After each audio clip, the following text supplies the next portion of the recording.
You think there's going to be more jobs in the end when this is over, or less? Great question, right? So here's the fundamental thing I think about. That lump of labor fallacy, as the economists call it, right? At least it's been disproven up to now, right? Every time there's been new technology, there's been real displacement, and that's a real challenge. I at least fall into that camp, right? So let's think about this, that there will be new jobs. Who would have thought that there will be a prompt engineer, right? But it is a job. And by the way, you don't have to have a CS degree to be a prompt engineer. A prompt engineer being somebody who literally prompts it by saying, please do X, Y, Z. X, Y, Z. So that's just one example. But and that's going to be a job. That's going to be a job, for sure. And the job, as I said, like here's the other thing, right? As we speak, one of the things that's most exciting to me is we have 100 million software developers in GitHub today.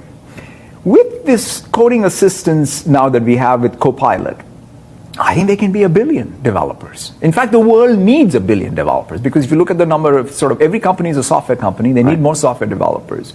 So the idea that this is actually a democratizing tool to make access to new technology and access to new knowledge easier, so that the ramp up on the learning curve is easier, that's one. Second thing is frontline workers. One of the most exciting thing for me is somebody who is in the front line in a factory, in retail, in healthcare, can literally sketch up an app they want and take a photograph and have it build it, right? So think about that. Like you are now an IT person, as long as you have some domain expertise. And the thing that was most mind-boggling for me, Andrew, was in January, I was in India. And I had a chance to see this demo where a farmer was speaking in a local language, Hindi, wanting to get some subsidy from the government. And in India, there's an unbelievable revolution happening around digital public goods. And so they have the speech-to-text, text-to-speech public good. So one developer in India sort of basically works at Microsoft Research, working with the government agency there, put together this solution which daisy-chained GPT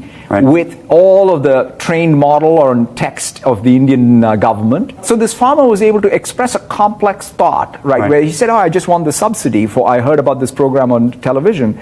And it comes back and says, fill out these portals, go to this portal, fill out these forms. And he says, look, I don't know what a portal is, I don't want to fill out a form, can you do it for me? And so he used even the transformer models, action transformers to do it. I mean, that was just unbelievable. The thing that is unbelievable is not just the technology, but the fact that something that got built a couple of months earlier in the west coast of the United States had diffused so fast to a rural Indian farmer, that's kind of unbelievable. Okay.